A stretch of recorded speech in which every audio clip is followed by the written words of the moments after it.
ஜீ Tamil news நேயர்களுக்கு வணக்கம். அரசியல் சார்ந்த பல்வேறு விஷயங்களை இன்று நம்முடன் பேசுவதற்காக விடுதலை சிறுத்தைகள் கட்சியை சேர்ந்த திரு நெப்போலியன் அவர்கள் இணைஞ்சிருக்காரு. அவர்கிட்ட பேசலாம். சார் வணக்கம். சார் வணக்கம். இன்று பாத்தீங்கன்னா சட்டமன்றம் நடைபெற்றது. இந்த எப்படி பாக்குறீங்க? ஆளுநர் உரை எப்பவுமே ஒரு பிரச்சனைக்குரிய விஷயமா இருக்கும். இன்னைக்கு இதை கம்பேர் பண்ணும்போது இதை எப்படி பாக்குறீங்க?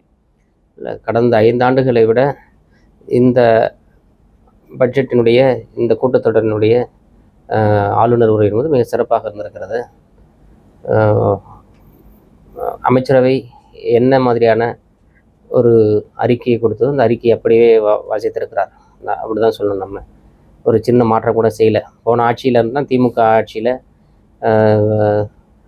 அமைச்சரவை சொல்லுவது எதுவுமே கேட்க மாட்டார். இவங்க ஒன்று சொல்லுவாங்க, அவர் ஒன்று வாசிப்பார். அதில் பெரிய சிக்கல்கள் நிறைய இருந்துச்சு.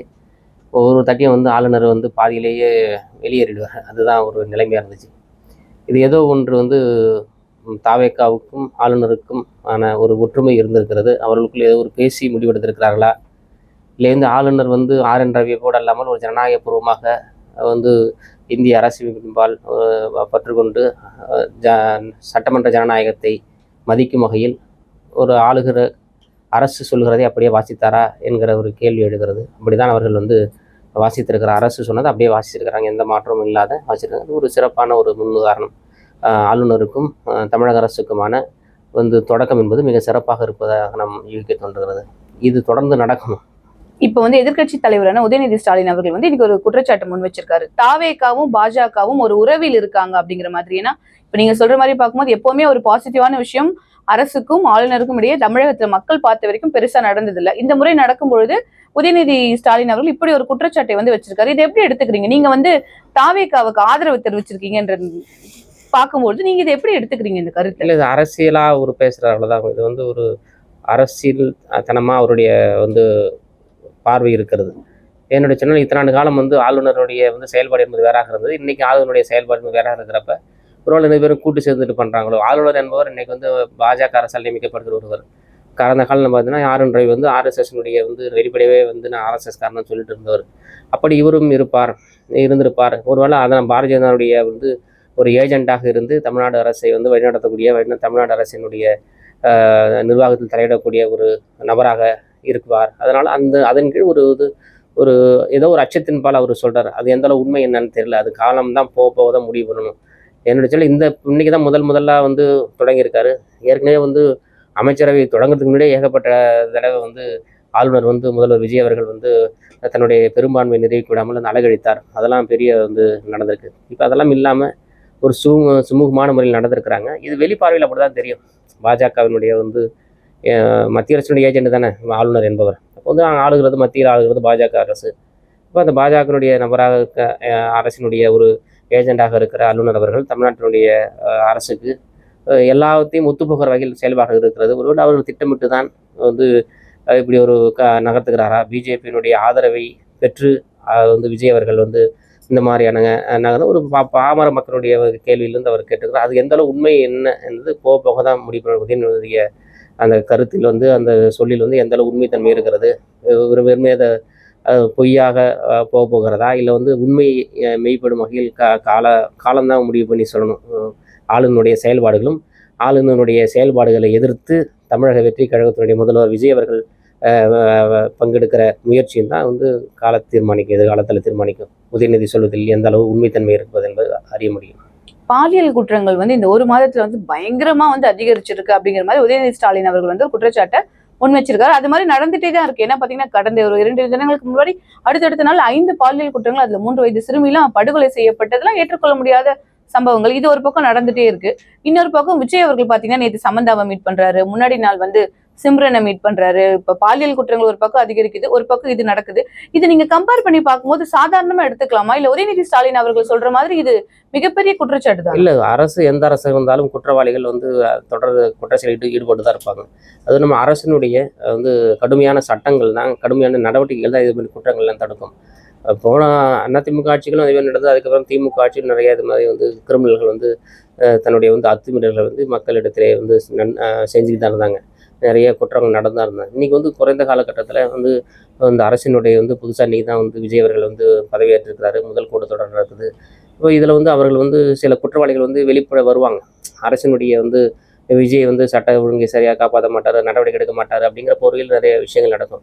அதுவும் நிறைய இடங்களில் வந்து குற்றவாளிகளாக அடையாளப்படுகிறவர்கள் தாவேக்காவும் தான் இருக்கிறாங்க. அதெல்லாம் வந்து விஜய் அவர்கள் வந்து உன்னிப்பாக கவனிக்கணும். இதன் மேலே வந்து கட்சியை சார்ந்தவனாக இருந்தாலும் அதேபோல் குற்ற செயல்களில் ஈடுபடுகிறவரை குறிப்பிட்டு உடனடியாக கட்சி விட்டு நீக்கிட்டு அவர்களுக்கு கடுமையான தண்டனை வழங்கணும். அப்போ தான் மக்கள்கிட்ட ஒரு நல்ல பேர் ஏற்படும். என்று சொன்னால் ஆரம்பிக்கும் போதே பெரிய அளவிலான வந்து எதிர்ப்பை சம்பாதிச்சு வந்து முதல்வராக இருக்கார் அவர். அது மக்கள் வந்து பெரும்பான்மையாக வந்து வாக்களித்திருக்கிறார்கள். அந்த பெரும்பான்மையான வாக்குகள் வந்து இன்னமும் எல்லாத்துக்கும் சந்தேகம் இருந்திருந்தாங்க. ஒரு யாருமே எதிர்பார்க்காத அளவில் வந்து ஒரு 2 வருஷத்தில் கட்சியை தொடங்கி ஒரு முதல்வராக இருக்கிறப்ப மக்கள்கிட்ட ஒரு அச்சம் இருக்கும் தான். என்ன நடக்குதுன்னு தெரியல, எப்படி மக்கள் ஓட்டு போட்டாங்கன்னு தெரியல, முதல்வராகிட்டாங்க அப்படிங்கிற ஒரு எண்ணம் இருக்கும். அந்த எண்ணத்தின் வெளிப்பாடு வந்து குற்றங்களும் நிறைய நடக்கிறதுக்கான வாய்ப்புகள் இருக்குது. வந்து ஒவ்வொருத்தரும் ஒவ்வொரு வந்து தளத்தில் தானே பார்ப்பாங்க. குற்றவாளிகள் குற்றம் செய்பவர்கள் வந்து ஏடிஎம்கேக்காரன், திமுககாரன், தாவேக்காரன் மட்டும் இல்லை, அனைத்து கட்சியிலும் குற்றம் செய்யணும் இருப்பார்கள். அந்த குற்றத்தை கடுமையாக தண்டிக்கணும். இது வந்து நிதர்சனம் உண்மையும் கூட. கடந்த வந்து 1 மாதங்களில் நிறைய குற்ற செயல் நடந்திருக்கு. பெண்களுக்கு எதிரான அநீதிகள் நடந்திருக்கின்றன, முன்பை விட அதிகமாக நடந்திருக்கின்றன. குறிப்பாக வந்து குழந்தைகள் பாலியல் வல்லுறவுக்கு ஆளாக்கப்படுவதும் நிறைய நடந்திருக்கின்றன. அப்போ இவருடைய வந்து சட்டம் வந்து கடுமையாக இருக்கணும். காவல்துறையினுடைய போக்குகள் வந்து மென்மையான போக்காக இல்லாமல் இதே மாதிரி குற்றவாளிகளை வந்து யாரும் அடுத்த போய் குற்றம் செய்யக்கூடாது. அப்படியான தண்டனையை காவல்துறை வழங்கணும். அப்படின்னா தான் வந்து மக்கள்கிட்ட வந்து ஒரு பாசிட்டிவான திங்கிங் வரும். விஜய் வந்தார் பாருங்க, மகளிர் அவருடைய நலன் பாதுகாக்கப்படுகிறது. குழந்தைகளை யார் வந்து இதே வல்லுறவுக்கு ஆளாகப்பட்டாலும் வந்து அவர்கள் வந்து தண்டிக்கப்படுவார்கள். அது என்கவுண்டர் எப்படியோ ஒரு வகையான மக்கள் அச்சப்படக்கூடிய குற்றவாளிகளை பயந்து வந்து அடுத்து அந்த குற்றலை செய்யக்கூடாத அளவில் ஒரு சட்டத்தை இயற்றணும். அந்த சட்டத்தை வந்து நடைமுறைப்படுத்தணும். சார், அதே மாதிரி இப்ப பாத்தீங்கன்னா உதயநிதி ஸ்டாலின் அவர்கள் வெர்சஸ் விஜய் முதலமைச்சர் விஜய் அப்படிங்கிற மாதிரி தான் எலெக்ஷனுக்கு முன்னாடியே ஒரு நரேஷன் இருந்தது. இப்பயும் பாத்தீங்கன்னா முதலமைச்சராக வந்து விஜய் அவர்கள் இருக்காரு, எதிர்க்கட்சி தலைவராக உதயநிதி ஸ்டாலின் இருக்காங்க. இவங்களுடைய 2 பேருடைய இந்த மோதல், அவங்களோட பேசிக்கிற விஷயங்களாக இருக்கட்டும், இல்ல உதயநிதி ஸ்டாலினோ தொடர்ந்து வந்து முதலமைச்சர் விஜய்க்கு எதிராக வந்து தன்னுடைய கருத்துக்களை எல்லாம் வந்து முன்வச்சுட்டே தான் இருக்காங்க. இதை எப்படி எடுத்துக்கிறீங்க நீங்க? வந்து விசிகா இதை பார்க்கும் பொழுது உங்களுக்கு என்ன ஒரு உணர்வை கொடுக்குது? உதயநிதி ஸ்டாலின் அவர்கள் செய்யறது வந்து கரெக்டான முறை? ஏன்னா வந்து இப்பதான் விஜய் அவர்கள் வந்து ஜெயிச்சு வந்திருக்காரு, 1 மாதம் தான் ஆகுதுன்னு போது அவர் மேல அடுக்கடுக்க 6 மாசம் உங்களுக்கு டைம் கொடுக்குறோங்கிறதெல்லாம் கிட்டத்தட்ட ஒரு மிரட்டும் தொனியில தான் இருக்கு. 6 மாசம் பாக்குறோன்ற போது, ஏன்னா இதைத்தான் வந்து முன்னாள் முதலமைச்சர் ஜெயலலிதா அவர்கள் இருந்த போதும் வந்து எடப்பாடி பழனிசாமிக்கு ஒரு நெருக்கடி இருந்துச்சு. அது நெருக்கடியிலேயே ஒரு அரசை கொண்டு செல்வது. இது புது அரசாங்கம்னும் போது இப்படி ஒரு நெருக்கடியை கொடுப்பது அரசியலுக்கு ஆரோக்கியமானதா? இல்லை, ஆரோக்கியத்தை தாண்டி இது மக்களும் உதயநிதி எதிர்பார்ப்பது மக்களும் சொல்கிறாங்க. பாமர மக்கள் கூட ஏன் உடனே ஆட்சியாளர்கள், புதிய ஆட்சியாளர்கள் முன்பு வந்து அரசியல் வந்து ஆட்சியிலே பங்கு கொள்ளாதவர்கள், ஒரு எம்எல்ஏ கூட ஆகாதாங்க, ஒரு கவுன்சிலர் கூட ஆக தெரியாதவங்க நீங்கள் வந்து அமைச்சராக இருக்கிறாங்க, வந்து ஒரு சட்டமன்ற உறுப்பினர் இருக்கிறாங்க. அவர்களுக்கு வந்து திமுக அண்ணா திமுக பெரிய பாரம்பரிய அரசியல் பாரம்பரியம் உள்ளவர்கள் அல்ல, ஒரு நீக்கப்போக்கு தெரிஞ்சவர்கள் யாருமே இல்லை. எல்லாம் புதியவர்கள் தான். எல்லாம் வந்து வந்து ஒரு பெரிய வந்து அரசியல் பாரம்பரியம் இல்லாதவர்கள், புதிய வாக்காளர்களாக இருந்து புதியவர்களாக அரசியல் களத்தை அறிமுகப்படுத்தப்பட்டு இன்றைக்கி வந்து விஜயனுடைய முகத்தால் இன்றைக்கி வெற்றி பெற்றிருக்கிறாங்க. அப்போ அவர்கள் வந்து பக்குவப்படாதவர்கள் தான். அந்த பக்குவப்படாதவர்களை பக்குவப்படாக நம்ம காலம் கொடுக்கணும். அந்த காலம் வந்து உதயநிதியை விட ஒவ்வொரு பாமர மனிதனும் வந்து சொல்கிற வார்த்தை தான். அவர்கள் தெரியாத சில தகவல்கள் செய்யலாம். அவர்கள் வந்து அந்த ஒரு துறை மீது வந்து முழுதாக அவர்கள் வந்து உள்வாங்காதாக இருக்கலாம். எல்லாமே புதுசு தானே. இப்போ காவல்துறையாக இருந்தாலும் சரி தான், இல்லை எந்த துறையாக இருந்தாலும் சரி தான், அந்த கீழ் இயங்குகிறவர்கள், புதிதாக வருகிறவர்கள் எப்படி வந்து அமைச்சரை எப்படி அணுகுகிறார்கள், அமைச்சர் வந்து அந்த நிர்வாகத்தை எப்படி அணுகுகிறார்கள், அவங்களுக்குள்ள ஒன்று அண்டர்ஸ்டாண்டிங் வரதுக்கே நாட்கள் ஆகும். அந்த அண்டர்ஸ்டாண்டிங் இருந்தால் தான் வந்து உள்ளார கீழ்மட்ட வழிக்கும் வந்து ஒரு நடவடிக்கை எடுக்கிறதுக்கான அவங்களுக்கான ஒரு பயம் இல்லாத தேவை இருக்கிறோம். பழையவங்களாக இருந்தால் அவங்க தெரியும், A to Z தெரியும். இங்கே அமைச்சர் ஒன்று சொன்னால் கீழ் தொண்டன் வரைக்கும் போய் சேர்க்குறான். இவங்க இப்போ தான் வந்து அதுக்கான வந்து லெசன் பாடத்தை எடுத்துகிட்டு இருக்காங்க, ஒரு ட்ரைனிங் போயிட்டுருக்காங்க. ஒரு சட்டமன்றத்துக்கான நடவடிக்கைகள் இன்றைக்கி தான் வந்து அவர்கள் முதலாக பங்கெடுத்துருக்கிறார்கள். வரலாற்றில் பெரிய வகையான ஒரு தாவக கட்சிக்கு ஒரு வாய்ப்பு. இந்த வாய்ப்பை அவருக்கு நம்ம கொடுக்கணும். ஆனால் அதற்காக வந்து குற்றங்களை நம்ம வந்து ஊக்குவிக்க முடியாது. குற்றவாளிகளையோ இல்லை தவறு நடப்பதையோ நம்ம வந்து கடந்து போயிட முடியாது. அப்போ அதையும் கண்டிக்க வேண்டிய சூழல் தான் இருக்கிறோம் நம்ம. இது வந்து வெறுமனே வந்து ஒரு அடையாளத்துக்காக ஒரு வந்து ஆட்சியினுடைய வந்து நம்ம எடுத்தோடனே பாருங்க ஆட்சி வந்துட்டாங்க அப்படின்ட்டு மக்கள்கிட்ட வந்து எதிர்கட்சிகளும் ஒரு வந்து கெட்ட பேர் ஆகிடக்கூடாது. வந்து அவங்க ஆட்சியை தடுக்கிறாங்க, உடனே ஆர்ப்பாட்டம் பண்ணுறாங்க, உடனே போராட்டம் பண்ணுறாங்க. அப்படி நிர்வாகத்தில் தலையிடாமல் இது பேர் வந்து 6 மாத காலத்திற்கு மக்கள் மத்தியில் இருக்கிற அசம்பாவிதங்களுக்கு எதிர்த்து குரல் கொடுக்கணும். அவங்க நிர்வாக ரீதியான வந்து இப்போ தவறுகள் செய்தால் ஒரு 6 மாதத்துக்கு அப்புறம் மிக கடுமையாக, அதெல்லாம் எந்த மாற்று கருத்தும் இல்லாத குற்றவாளிகள் யார் செய்தாலும் அந்த குற்றத்தை வந்து எதிர்த்து கேள்வி கேட்கிறது ஒவ்வொரு ஜனநாயகத்துடைய கடமை. வந்து இந்த கட்சி தான் கேட்கணும், அந்த கட்சி தான் கேட்கணும்னு அவசியம் இல்லை. ஒவ்வொரு வந்து வாக்களித்த ஒவ்வொருத்தரும் கேள்வி கேட்கிற உரிமை அவர்களுக்கு இருக்கிறது. அதற்கு கேள்வி கேட்கலாம். அது காலம் என்பது ஒரு ஒரு ஒரு ஒரு ஆரோக்கியமான அரசியலுக்காக நம்ம வந்து பயன்படுத்துகிற வார்த்தை. உதயநிதி அப்படி தான் பயன்படுத்திருப்பார்னு நினைக்கிறோம். மிரட்டல்னு சொல்ல வேண்டிய அவசியம் அவருக்கு வரதுக்கான வாய்ப்பு இல்லை. ஏன்னா அவரும் ஒரு அரசியல் பாரம்பரியத்தில் வந்தவர்கள். அவர்கள் வந்து ஏற்கனவே சட்டமன்ற நடவடிக்கையில் கலந்து கொண்டவர்கள். அதனால் வந்து ஒரு அரசியலாகத்தான் அவர்கள் அதை ஒவ்வொரு முயற்சியும் செய்வார்கள். இந்த வெறுமனே எதிரியாக மட்டும் பார்த்து அரசியல் செய்தால் அவர்கள் காணாமல் போய் விடுவார்கள். அதே மாதிரி இப்ப பாத்தீங்கன்னா இந்த கல்வித்துறையில ஒரு இது நடந்துச்சு. என்னன்னா பள்ளிகளுக்கு அனுமதி கொடுக்கும்போது, தனியார் பள்ளிகளுக்கு அந்த சிபிஎஸ்இ கொடுக்கும்போது வந்துட்டு ஒரு பெரிய தொகையை வந்து வாங்கிட்டு இருந்தாங்க. இந்த முறை அப்படி கிடையாது, 0 ஆக்கிட்டாங்க. எல்லாருக்குமே வந்து அனுமதி கொடுத்துருக்காங்க. இதனால வந்து ராஜ்மோகன் அவர்கள் அமைச்சர் என்ன கேட்டிருந்தாருன்னா, ஸ்கூல் ஃபீஸை கம்மி பண்ணிடுங்க, ஸ்டூடெண்ட்ஸ்க்கான பேர்டனை கம்மி பண்ணுங்கன்றாங்க. இப்ப என்ன கேள்வி வந்து நிறைய நம்ம ரீல்ஸ்ல பார்க்கும்போது பாக்குறது என்னன்னா, ஏன் இத்தனை ஆண்டு காலம் அதிமுகவோ திமுகவோ இதை பண்ணல? ஏன்னா வந்து இப்போ ஒரு 50 லட்சமோ 25 லட்சமோ தனியார் கிட்ட இருந்து வாங்கி அவங்களுக்கு ஒரு அனுமதி கொடுக்கறதுக்கு இலவசமா பண்ணிட்டு அதை ஸ்கூல் ஃபீஸ்ல இருந்து குறைச்சிக்கோங்க அப்படின்னு ஒரு ரிக்வஸ்ட் வைக்கும்போது ஏன் இதை பண்ணல? அப்போ ஒரு பள்ளிக்கல்வித்துறையில இப்படிப்பட்ட ஒரு பெரிய ஊழல் நடந்திருக்காங்கிறது ஒரு பொதுமக்களோட பார்வையில இருக்கு. நீங்க இதை எப்படி பாக்குறீங்க? இல்லை, இது வந்து ஒரு ஒரு கல்வி நிறுவனமே வந்து அமைச்சர்களாவோ இல்லை வந்து அந்த டிபார்ட்மெண்ட் கல்வித்துறையே வந்து அப்படி ஒரு ஃபீஸ் ஸ்ட்ரக்சர் வச்சிருக்காங்களா என்னன்னு தெரியல. அப்படி வந்து அத்துமீறி வாங்குறது குற்றம் தான். வந்து அந்த ஃபண்டு தேவை, இந்த ஃபண்டு சிஎம் ஃபண்டு தேவை, அந்த ஃபண்டு தேவைன்னு சொல்லி ஒரு விளம்பரம் சொல்கிறாங்க. அப்படி வாங்கியிருந்தால் அது தப்பு தான். ஆனால் ஒவ்வொரு நம்ம கோர்ஸ் தொடங்கினா கூட டெபாசிட் ஒன்று கட்டி தான் ஆகணும். அது அரசுக்கு என்ன சொல்லுதோ 5 லட்சம் 10 லட்சம் டெபாசிட் கட்டி தான் ஆகணும். அதையும் தாண்டி என்னன்னு பார்த்தீங்கன்னா, தனியார் கல்வி நிறுவனங்கள் எல்லாமே பெரிய யோக்கியர்களாக இல்லை. அவர்கள் எல்லாம் வந்து காசுக்காக வந்து கல்வி விற்று கொண்டு இருக்கிறவர்கள் தான். அப்படி தான் நம்ம சொல்லணும். நம்ம எந்த இடங்களையும் வந்து ஒரு ஒரு ஒரு செமஸ்டர் ஃபீஸ் கட்டணம் ஒரு வந்து ஒரு பருவத்தினுடைய வந்து கல்வி கட்டணம் செலுத்தணும். அந்த கல்வி டிசி கொடுத்து வெளியே அனுப்புகிற நிறுவனம் தான் பெரிய வந்து கல்வி நிறுவனங்கள் தான் இருக்குது, பள்ளி நிறுவனம் தான் இருக்குது. அவ்வளவு பெரிய சமூக சிந்தனையோடு பெரிய வந்து நான் தான் வந்து வந்து மாணவர் நலனில் அக்கறை கொண்டு தான் இல்லை, இன்றைக்கி மாணவர் நலனில் அக்கறை கொண்டு செயல்படுகிற ஒரு பள்ளிகள் என்று அரசு பள்ளிகள் மட்டும்தான். அரசு பள்ளிகள் தான் வந்து எல்லாத்தையுமே வந்து இலவசமாக கொடுத்து அவர்கள் கல்வி மட்டும்தான் கற்கணும், அந்த ஒரு புள்ளியில் இயங்குகிறது மட்டும்தான். தனியார் பள்ளிகள்லாம் வந்து அப்படி இல்லை. அவர்கள் வெறும் காசை மட்டுமே மையப்படுத்தி தன்னுடைய வந்து சுயத்துக்காக தன்னுடைய வந்து லாப நோக்கில் மட்டும்தான் இயங்குகிற அப்படின்னா சொன்னால் அவங்க இப்போ இப்படிதான் வேணான்னு சொல்கிறவங்க. அரசு என்ன பண்ணணும்னா, தனியார் பள்ளி அரசோடைய பேக்குங்க. தனியார் பள்ளிகளே தேவையில்லையே, ஏன் தனியார் பள்ளிகள் தேவை? எல்லா பள்ளியும் அரசு பள்ளி ஆக்குங்க, தனியார் பள்ளிகளும் அரசு பள்ளிகள் ஆக்குங்க, இல்லை பொது பள்ளிகள் ஆக்குங்க. பிரைவேட்டாக இருக்கக்கூடாதுன்னு சொல்லிட்டு அது இதை விட நல்லா இருக்கும்ல. இந்த சிபிஎஸ்சிங்கிற தனியார் பள்ளி நன்கொடை வாங்குறார்கள் என்பதை தாண்டி அரசு பள்ளிகள் மட்டுமே இருக்கட்டும், பொது பள்ளிகள் மட்டுமே இருக்கட்டும், தனியார் பள்ளிகளை இழுத்து மூடுங்கன்னு ஒரு சட்டம் வந்து அவங்க வரவேற்பார்களா? அப்போ நிறைய இடங்களில் பார்த்தீங்கன்னா நிறைய மாணவர்களுக்கு எதிரான நிறைய வந்து சுரண்டல்கள் எங்கே நடக்குதுன்னா அது தனியார் பள்ளிகள் தான் நடக்குது. ஃபீஸ் ஸ்ட்ரக்சர், ஏகப்பட்ட ஃபீஸ் ஸ்ட்ரக்சர். இவங்க வந்து 5 லட்சம் 10 லட்சம் வாங்குறது தப்பு தான். அது வந்து அரசு வந்து அந்த அங்கீகாரத்துக்காக வாங்குவது பெரிய தப்பு. அதையும் தாண்டி அவர்கள் சுரண்டுகிறத பார்த்தீங்கன்னா அவ்வளவு சுரண்டல்கள் தான் மாணவர்களிடம் சுரண்டப்படுகிறது. இப்போ அதையெல்லாம் நிறுத்தணும். இப்போ இந்த ஒரு வேலை வந்து இப்போ சிபிஎஸ்சி பாடத்திட்டத்துக்கோ ஒரு கல்வி நிறுவனம் தொடங்கப்படுவதற்கோ அங்கீகாரம் வாங்குவதற்கான செலவுகள் வந்து அரசு தடை செஞ்சிருச்சுன்னு வச்சுங்களேன். நன்கொடை கொடுக்கறத தடை செஞ்சுட்டாடா, அந்த தடை செஞ்சதை நீங்கள் மாணவர்களுக்கு கொடுக்கணுமா இல்லையா? இப்போ 35 லட்சம் வந்து ஒரு இடத்துல நீங்கள் வந்து நன்கொடை வாங்குவதற்கான வந்து வாங்கலை, இப்போ அரசு வாங்கலைன்னு வைங்க, ஏதோ ஒரு யாரோ வாங்காத விட்டாங்க, இப்போ உங்களுக்கு லாபம் தானே, அந்த லாபத்தை வந்து நீங்கள் மாணவர்களுக்கு கொடுப்பீர்களா? அந்த கேள்வி நாங்கள் கேட்க விரும்புகிறோம். அரசு தனியார் பள்ளி உரிமையாளர்கிட்ட கேட்க விரும்புகிறோம். அப்போ அதெல்லாம் பண்ண மாட்டாங்க. இன்னும் அதிகப்படியான நெருக்கடிகள் தான் மாணவர்களுக்கு கொடுப்பாங்க. அப்போ அந்த வந்து பொது சிந்தனையோடு இருக்கிற பள்ளிகள் தான் அரசு நம்முடைய மக்களுக்கு தேவை, இந்த அரசுக்கு தேவை. அதேமாரி அதை அரசு ஊக்குவிக்கணும். இந்த ஒரு இதெல்லாம் வந்து ஒரு செட்டப் தான். ஒரு பெரிய 100% ஒரு 5% வந்து ஒரு நலன், அவ்வளோதான். மீது 95% தீங்காக இருப்பதை அடையாளப்படுத்த வேண்டிய பொறுப்பு ராஜ்மோகன் அவர்களுக்கு இருக்கிறது. அதை அவர் செய்யணும். இதெல்லாம் ஒரு பெரும் திருப்திக்காக சொல்லக்கூடாது. இது வந்து ஒரு நிர்வாக ரீதியாக இருந்து வெளியில் சொல்லணும்னு அவசியம் இல்லை, விளம்பரத்துக்காக சொல்லணும் அவசியம் இல்லை. இதனால் வந்து பாதிக்கப்பட போகிறது வந்து குழந்தைகள் யாரும் வந்து பெருசாக வந்து நன்மை அடைய போகிறதில்ல. முதலாளிகள் தான் ஒரு 100ல் ஒரு 5 பேர் பாதிக்கப்பட போகிறாங்க. அதனால அது வேற வகையில் அவங்க சுரண்ட போகிறாங்க மாணவர்கள்ட்ட இருந்து. அப்போ இதையெல்லாம் வந்து வெறுமனே விளம்பரத்துக்கு அல்லாமல் ராஜ்மோகன் அவர்கள் மக்கள் நலன் சார்ந்து, மாணவர் நலன் சார்ந்து என்னென்னலாம் வந்து பிரைவேட் பள்ளிகளில் மக்களுக்கு செய்ய முடியும். பார்ட்டியில் வந்து சட்டமே இருக்குது, எத்தனை பள்ளிகள் அதை நடைமுறைப்படுத்திருக்கு? சிபிஎஸ்சி பள்ளிகள் நடைமுறைப்படுத்திருக்காங்களா? அதை நடைமுறைப்படுத்த சொல்லுங்கள்.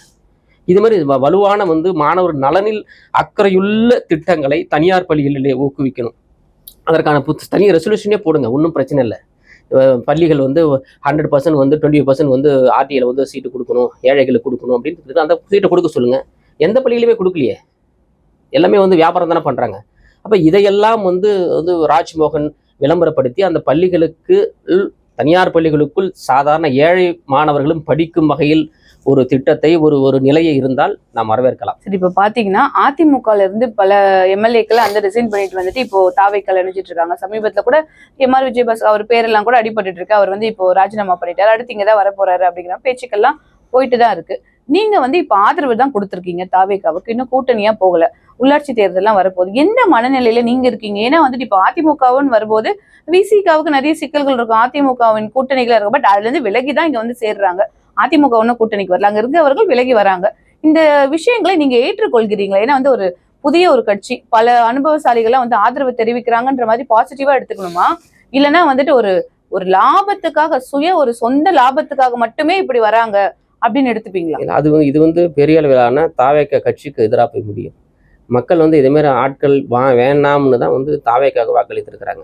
இப்போ ஏடிஎம்கேல தோற்று போனவர்கள் இன்னைக்கு வந்து தாவேக்கால சேர்றாங்கன்னா அவர்கள் வந்து மக்களால் புறக்கணிக்கப்பட்டவர்கள்.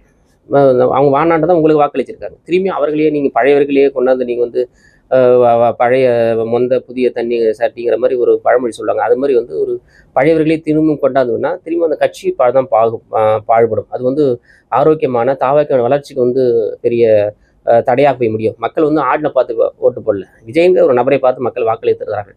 அப்போ நீங்கள் என்ன பண்ணணும்னா, நீங்கள் அதற்கான தகுதியான நபர்களை உங்களை வைத்து நீ உருவாக்கி கொள்ளணும். இன்னொரு கட்சியிலேருந்து வந்து வாங்கக்கூடாது நம்ம. அது ஒரு பெரிய தப்பு. அது அவர்கள் வந்து அவருடைய மூளை வேற மாதிரி இருக்கும். உங்கள் கட்சியினுடைய வந்து இளம் தலைமையினுடைய வந்து சிந்தனை வேறவாக இருக்கும். அவர்களையும் எப்படி ஒத்து போகும்? வாய்ப்பே இல்லை. அப்போ அது வந்து அவர்களை இதே போன்ற வரவுகளை தவிர்த்துக்கணும். தவிர்த்து இருந்தால் தான் அது கட்சிக்கு தாவேக்கா கட்சிக்கு நல்லாக முடியும். அது எந்த கட்சியாக இருந்தாலும் சரிதான். அது தாவேக்காவிலிருந்து வேற யார் வந்து சேர்த்தாலும் புதியவர்கள் வந்து சேர்த்தா பிரச்சனை இல்லை. இன்னொரு கட்சியில் வந்து நல்லா பயணப்பட்டவர்கள் இன்னொரு கட்சியினுடைய வந்து சுயலாபத்துக்காக தன்னுடைய வந்து எம்எல்ஏவே இப்போதான் ஜெயிச்சாங்க, உடனே ராஜினாமா பண்ணிட்டு வந்து சேர்றது என்பது அந்த கட்சிக்கு வந்து ஏடிஎம்கே பெரும் பின்னடைவுகள் என்ன சொன்னால் மக்கள் எப்படி பார்க்குறாங்கன்னா, இது ஏன் வந்து இந்த சூழல் ஏன் தாவேக்கா இந்த முயற்சியாக எடுக்குது அப்படிங்கிற மக்கள் வந்து எதிராக பார்க்கக்கூடிய சூழல் முடிஞ்சு போச்சுன்னா விஜய் மீது இருக்கிற அந்த நல்லெண்ணம் கெட்டு போய்விடும். அது கெட்டு போச்சுன்னா மக்கள்கிட்ட வந்து ஒரு தாட்டி வந்து ஒரு கெட்ட பேர் வை போச்சுன்னா அவர் வேற மாதிரி சிந்திக்க ஆரம்பிச்சுன்னா ஒட்டுமொத்த கட்சியே பாழ்படைஞ்சிடும். எவ்வளோ முயற்சி பண்ணி தன்னுடைய வந்து இவ்வளோ பெரிய ஒரு மக்கள் செல்வாக்கை பெற்றிருக்கிறார் விஜய் அவர்கள். அது மக்கள் செல்வாக்கு வாக்காகவும் மாறி இருக்கிறது. எந்த ஒரு நடிகருக்கும் இல்லாத ஒரு அளவு பெரிய வாக்கு மாற்றம் நடந்திருக்கிறது. அப்போ நீங்கள் வந்து எப்படி தக்க வச்சுக்கணும், அப்படியே நீங்கள் அரசியல் பண்ணணும். அதை விட்டு இன்னொரு கட்சியிலேருந்து ஏடிஎம்கேலேருந்து வந்து பேர் பண்ணி நீங்கள் வந்து கட்சி நடத்தணும்னு சொன்னால் அது வந்து பின்னாடி போய் முடியும். அது எதிர்காலங்களில் வந்து பெரிய அளவிலான வந்து பாதிப்பை உண்டாக்கும். வந்து இப்ப வந்து விசிகா வந்து நீங்க வந்து வெளியில இருந்து ஆதரவு கொடுத்துருக்கீங்க. இப்ப நீங்க முதலமைச்சர் விஜயின் நடவடிக்கைகளை நீங்க பார்த்துட்டு தான் இருக்கீங்க. அதுல உங்களுக்கு அதிருப்தி இருக்கலாம், ஒரு சில விஷயங்கள் சரின்னு படலாம். இப்ப நீங்க உள்ள இருந்து உன்னிப்பா கவனிக்கும் பொழுது உங்களுக்கு என்ன ஒரு விஷயம் தோன்றுது? நல்ல வேளை நம்ம இவங்களோட கூட்டணிக்கு போலாங்கிற ஒரு எண்ணத்தை ஏதாவது ஒரு இடத்துல வந்து முதலமைச்சர் விஜய் கொடுக்குறாரா, இல்லைன்னா வந்து இல்ல நம்ம இவங்களோட சேர்ந்து கூட்டணி வச்சுக்கலாங்கிற ஒரு எண்ணத்தை கொடுக்குறாரா? ஓப்பனா பேசணும்னா நீங்க எப்படி பாக்குறீங்க? விசிகா வந்து என்ன மாதிரியான மனநிலையில விஜயோட ஆக்டிவிட்டிஸ்? இல்ல, விஜய் வந்து இன்னும் முழுதாக அரசியலுக்கு வரலன்னு நம்ம சொல்லணும். இன்னும் மக்களை சந்திப்பதிலோ இன்னும் வெளிப்படையாக பேசுவதிலோ இன்னும் ஒரு தயக்கம் இருக்கிறது. தயக்கம் உடைக்கணும், அவர் தயக்கத்தை உடைக்கணும். இப்போ இருக்கிற வந்து அவருக்கு ஆதரவு தெரிவிக்கிற கம்யூனிஸ்டுகளாக இருந்து சரிதான், விடுதலை சிறுத்தைகளாக இருந்து சரிதான், ஒரு ஜனநாயகவாதிகள். நீங்கள் அவங்கள எந்த நாளும் விவாதிக்கலாம். அவருடைய சிந்தனைக்கு அவங்க நீங்கள் அடிக்கடி மீட் பண்ணணும். போன தாட்டி வந்து அரசு வந்து பெரிய அளவிலான திமுகவுக்கும் அந்த கூட்டணி கட்சிகளும் உறவு எப்படி இருந்துச்சுன்னா அந்த தலைவரை நேரடியாக சந்திக்க முடியுது, தலைவர் தங்களுடைய கருத்துக்களை நேரடியாக வந்து பரிமாற முடிஞ்சது. அந்த பரிமாற்றம் தான் அந்த 10 வருட கூட்டணிக்கு பெரிய அஸ்திவாரமாக முடிஞ்சுது. அந்த அவங்களுக்குள் ஒரு பரிமாற்றம் இல்லைன்னா, கருத்து பரிமாற்றம் இல்லைன்னா, நான் 3ஆம் நபர் போய் பார்க்குறேன், 4ஆம் நபர் போய் பார்க்கறதால அந்த கருத்து பரிமாற்றம் 1-to-1 விஜய்க்கும் கூட்டணி கட்சி தலைவராக இருக்கிற எங்கள் தலைவராக இருந்தாலும் சரிதான், இல்லை வந்து கம்யூனிஸ்ட் கட்சி தலைவராக இருந்தாலும் சரிதான், 1-to-1 மீட் பண்ணணும். அந்த மீட் தான் கூட்டணிக்கு வலுவரும். அவருக்கும் சில சந்தேகம் இருந்தால், அவர் அரசியலில் புதியவர், அவர் வந்து எவ்வளோதான் வந்து படிப்பினை இருந்தாலும் களத்திலே வந்து இப்போ வந்து நின்று போராடியவர்கள், வெற்றி பெற்றவர்கள், அந்த கள யதார்த்தங்களை உள்வாங்கியவர்கள் இவர்கள் எல்லாம். இப்போ கூட்டணியில் தேர்தலில் வந்து உங்களுக்கு இன்னைக்கு வந்து ஆட்சி அமைப்பதற்காக வந்து ஆதரவு கொடுத்தவர்கள். அப்போ அவர்களை அடிக்கடி சந்திக்கணும். அது ஒரு நட்பாக மாறணும். வெறுமனே வந்து வெறுமனே ஒரு வாய்ஜாவலால் இல்லாமல் சால்ட் சாப்புன்னு சொல்லுவாங்களா, அந்த மாதிரி எதுவுமே ஒரு நையாண்டித்தனம் இல்லாத உண்மை கூட்டணியாக வரணும்னா அவர்கள் அடிக்கடி ஒருத்தர் வாரத்துக்கு ஒரு தாட்டியோ இல்லை மாதத்துக்கு ஒரு தாட்டியோ 2 தாட்டியோ 3 தாட்டியோ பிரச்சனையின் அடிப்படையில் போய் சந்திக்கணும். அவர்களுக்கு கருத்துக்களை பரிமாற்றணும். விஜய் அவருக்கு இருக்கிற மனதில் இருக்கிற வேற யாரையும் சொல்ல முடியாது. நீ கட்சிக்காரர்கிட்ட சொல்றதை விட இன்னொரு கட்சி கூட்டணி கட்சி தலைவர்கிட்ட சொன்னா அவர்களுடைய கருத்து பரிமாற்றம் வேறவாக இருக்கும். நீங்க இதுல இருந்து ஒரு முடிவு எடுக்கலாம். இப்போ நாங்கள் சொல்றது சரியா, இல்லை கம்யூனிஸ்ட்கள் சொல்றது சரியா, இல்லை காங்கிரஸ் சொல்றது சரியா, இதுல இருந்து நீங்க ஒரு சரியான முடிவு எடுத்து நீங்க ஆட்சி செய்ய முற்படலாம். அதுதான் வந்து திமுக கூட்டணி வலுவானதற்கு காரணம் தலைவர்கள் ஒன்று சேர்ந்து அடிக்கடி பேசியது மட்டும்தான். அந்த முயற்சி இங்கே நடக்கலை. அது பெரிய பின்னடைவாக போய் முடியும் விஜய் அவர்களுக்கு. அதனால விஜய் அவர்கள் தலைவர்களை சந்தித்து அவர்களுடன் உரையாடுவதை முதல்ல வந்து பெரிய வந்து ஒரு வாய்ப்பாக பயன்படுத்தி அவர்களை அடிக்கடி உரையாடத்துக்கான வேலைகளை செய்யணும். அதுவும் தாண்டி மக்கள் வந்து பெருமளவானவர்கள் இந்த அங்கீகரித்திருக்கிறார்கள், விஜய் அங்கீகரித்திருக்கிறார்கள். அது நாம் எங்கள் தலைவர் அப்பவே சொல்லிட்டாவில், நாங்கள் 5 வருஷம் கூட்டணிக்கு ஆட்சி செய்வோம், நாங்கள் வெளியில் வந்தால் கூட அவர்கள் ஆட்சி செய்வதற்காக நாங்கள் எங்கள் ஆதரவு இருக்கும், நாங்கள் இன்றைக்கி வந்து அமைச்சரவையில் இருக்கிறோம், நாளைக்கு அமைச்சரவை இல்லை என்று சொன்னாலும் நாங்கள் ஆட்சி அமைப்பதற்கான ஆதரவை கொடுப்போம், அதில் எந்த மாற்று கருத்துமே இல்லை அப்படின்னு வெளிப்படையாக சொல்லியிருக்காப்புல. நிர்பந்தத்தின் அடிப்படையில் எந்த இடத்துல நாங்கள் எங்கள் தலைவர் முடிவு எடுக்க மாட்டார், மக்கள் நலன் சார்ந்து மக்களுடைய முடிவுகளை அறிந்து வந்து இந்த மாதிரியான வந்து செயல் திட்டங்களை வகுக்கக்கூடிய தலைவர் தான் எங்களுடைய தலைவர்கள். கம்யூனிஸ்டுகளும் அப்படி தான் பண்ணுவாங்க, அதனால் எந்த மாற்று கருத்தும் இல்லை. அதனால் இந்த உறவுகளை பேணுவதை பொறுத்து தான் இந்த கூட்டணி நிற்கும். தலைவர்களின் உறவுகளை எந்த அளவுக்கு விஜய் வந்து பாதுகாக்கிறாரோ அந்த பாதுகாப்பு, அந்த அரவணைப்பு கூட்டணியை வலுவாக்கும். இப்போ சமீபத்துல பாத்தீங்கன்னா நிதியமைச்சர் மரிய வில்சன் வந்து ஒரு வெள்ளை அறிக்கை வந்து வெளியிட்டு இருந்தாரு. இப்ப அடுத்து பாத்தீங்கன்னா மின்சாரத்துறைக்கு வந்துட்டு அமைச்சராக இருக்கக்கூடிய நிர்மல்குமார் அவர்கள் வந்து நான் வெள்ளை அறிக்கையை வெளியிட போறேன்னு சொல்லியிருக்காங்க. இந்த மாதிரியான வெள்ளை அறிக்கைகள் எல்லாம் வெளியிடுவதுன்றது எப்படி பாக்குறீங்க? இது தாவேக அரசுக்கு ஒரு பலமா அமையுமா? இல்லை, போன வருடம் வந்து திமுக ஆட்சிக்கு வந்தவுடன் உடனே பிடிஓட பயணியோட அவர்கள் வெள்ளை அறிக்கை வெளியிட்டார்கள், இவர்களும் வெள்ளை அறிக்கை வெளியிட்டார்கள். இது யதார்த்தமாக ஒவ்வொரு ஆட்சியும் தொடங்குவதற்கு முன்பு அங்கே இருக்க நிதி நிலைமையை வந்து மக்களிடம் சொல்வது என்பது ஒரு தேவையான ஒன்றாக இருக்கிறது. ஆனால் இது களம் என்னன்னு சொன்னால், இது இவர்களும் ஏற்கனவே ஏன் தெரியாமல் போச்சு, இவ்வளவு வந்து ஒரு ஆட்சி நடத்த வேண்டும் என்று ஆசைப்படுகிறவர்கள் இவ்வளோ நிதி இருக்குன்னு தெரியும், உங்களுக்கு தெரிஞ்சு தானே அவங்க வாக்குறுதிகள் கொடுத்தாங்க, எல்லா வாக்குறுதிகளும் கொடுத்தாங்க. இப்போ நம்ம வந்து அவங்க என்ன சொல்கிறாங்கன்னா, இந்த வருவாய்க்கு ஏற்ற மாதிரி தான் கடன் வாங்கியிருக்குன்னு சொல்கிறாங்க. ஒரு நாட்டினுடைய ஒரு மாநிலத்தினுடைய ஒரு நிதி வருவாய் கடன் கொடுக்கணும்னா வருவாயெல்லாம் கடன் தர மாட்டான். என்னால் வந்து சோர்ஸ், நான் வந்து கடன் கட்டுவதற்கான சோர்ஸ்னால் நீ எப்படி கடன் தருவான், பேங்கை கூட கடன் தர மாட்டேன். அப்போ வந்து தமிழ்நாட்டுடைய நிதி வருவாய் வந்து கடனை அடைப்பதற்கான ஒரு தகுதியுள்ள மாநிலமாக தான் அதுக்கான தகுதியுள்ள தான் லோன் தரான். நான் என்னால் 1 லட்சம் தான் திரும்பி கட்டணும்னா 1 லட்சம் தான் லோன் தர முடியும். அப்படி தான் லோன் தமிழ்நாடு அரசு வாங்கிட்டு இருக்கு. அவங்க என்ன சொல்கிறாங்கன்னா, வந்து வட்டி கட்டுவதற்கே அதிகமான வந்து இன்னைக்கு வந்து வாங்குகிற வந்து கடன் வந்து சரியாக போகிறது. அதெல்லாம் வந்து அது ஒருவனே கொள்கை சார்ந்து வந்து முடிவெடுக்கணும். அவங்க கொள்கை சார்ந்துனா மக்கள்கிட்ட வந்து எதெல்லாம் முக்கியமான திட்டங்கள், எதெல்லாம் வந்து மக்களின் அடிமட்ட கீழ்மட்ட மக்களின் நன்மை பயக்கும் திட்டங்கள் நிறையா இருக்குது. வெறுமனே வந்து ஏகபோக வாழ்க்கையில் வந்து நிறைய செலவினம் இருக்குது. நிறைய அன்றாட வந்து வந்து ஒரு பெரும்பான்மை ஆக இருக்கிறவர்கள் வந்து சில செலவினங்கள் பண்ணுவாங்க. அந்த மாதிரி செலவினங்கள்லாம் தடுக்கணும். பெட்ரோலுக்கு வந்து கம்மி பண்ணுறது, இப்போ மோடி சொன்னாப்புல பெட்ரோல் வந்து தட்டுப்பாடு எடுக்கிறப்ப வந்து வாகனங்கள் எல்லாம் பயணம் தனியாக ட்ரெயினில் போங்க, பஸ்ஸில் போங்கன்னு சொல்கிறாப்புல. அதேமாரி அரசை வந்து நிதி நெருக்கடி இல்லாமல் எந்தெந்த வகையெல்லாம் வந்து பாமர மக்களினுடைய கையை கடிக்காமல், பாமர மக்கள் வலியை சுமக்காமல் எந்த மாதிரி திட்டங்களை மாற்றணும் அந்த மாதிரி திட்டங்களை மாற்றி கொண்டு போனால் பெரிய அளவிலான வந்து எதிர்ப்பை சம்பாதிக்காமல் இருக்காங்க. ஏன்னா வருகிற காலங்களில் நிறைய கடன் வாங்கி தான் ஆகணும், வேறு வழி இல்லை. கடன் அடைக்கிறது கடன் வாங்கி தான் ஆகணும். அப்படிப்பட்ட சூழ்நிலை இங்கே தமிழ்நாட்டு அரசியல் இருந்திருக்கு. இப்போ இதையெல்லாம் அவர்கள் உள்வாங்கியவர்களாக களத்தில் வந்து குற்றத்தை மட்டுமே இன்னும் அவர்கள் மீது செஞ்சுட்டாங்க, நாங்களும் செய்கிறோங்கிறது ஆட்சி அமைக்கிறது மக்கள் வந்து ஓட்டுப்படலை. அவர்கள் செய்வதை திருந்தி செய்யணும், அழகாக செய்யணும். அவர்கள் எந்த அளவுலாம் தப்பு செஞ்சாலும் தப்பையெல்லாம் திருத்தி நன்மை பயக்கக்கூடிய வகையிலே, தீமையாக இருந்தாலும் நன்மை பயக்கக்கூடிய வகையில் மக்களுக்கு செய்யக்கூடிய வகையில் திட்டங்களை வகுக்கணும். அந்த திட்டங்கள் வந்து எதிர்காலத்தில் வந்து எப்படி வந்து விஜயகாந்த் வந்து நடிகர் சங்க தலைவராக முன்னாடி பெரிய அளவிலான கடன் இருந்ததோ அதை அழகாக வந்து கம்மி பண்ணார். நிறைய வந்து சின்ன சின்ன விஷயங்கள் பண்ணார். அதே மாதிரி வந்து இந்த கடன் திட்டங்கள் இருந்தாலும் இவருடைய ஆட்சி நிர்வாக திறமையை பொறுத்து இந்த கடன்களை குறைக்க முடியும். அதற்கான வலிமையான ஒரு நிர்வாக கட்டமைப்பு, நிதி வருவாய் பெருக்கக்கூடிய ஒரு மாநிலம் இந்தியாவில் எல்லா மாநிலங்களையும் விட வருவாயை அழகாக பெருக்கக்கூடிய மாநிலம், ஒரு ஸ்திரத்தன்மையுள்ள மாநிலம், எந்த விதமான வந்து ஒரு ஊசலாட்டமும் இல்லாத மாநிலம். நிறைய வந்து நிதியாளர்கள் வந்து இங்கே வந்து தொழில் செய்யக்கூடிய அளவிலே நல்ல வந்து பக்குவப்பட்ட மாநிலம் இந்த மாநிலம். அப்போ அதையெல்லாம் அவர்களை கொண்டு வந்தாங்கன்னா இந்த மாதிரியான சிக்கல்கள் தீரும், நாட்டினுடைய வருவாய் பெருகும். இதேமாதிரி வந்து அடுத்த ஆட்சி செய்கிறவர்களாக வருவர்கள் வெள்ளை அறிக்கையில் நான் இத்தனை லட்சம் கடை இருந்துச்சு நான் அடைச்சிருக்கேன் அப்படிங்கிற ஒரு பெருமையாக சொல்ல முடியும். அது ஆளுகிற இந்த நிர்வாக தலைமையில் தான் இந்த முழு பொறுப்பும் இருக்கிறது. நிச்சயமா சார், இவ்வளவு நேரம் என்னோட பல்வேறு கேள்விகளுக்கு பதில் அளிச்சீங்க. நன்றி சார். நன்றி.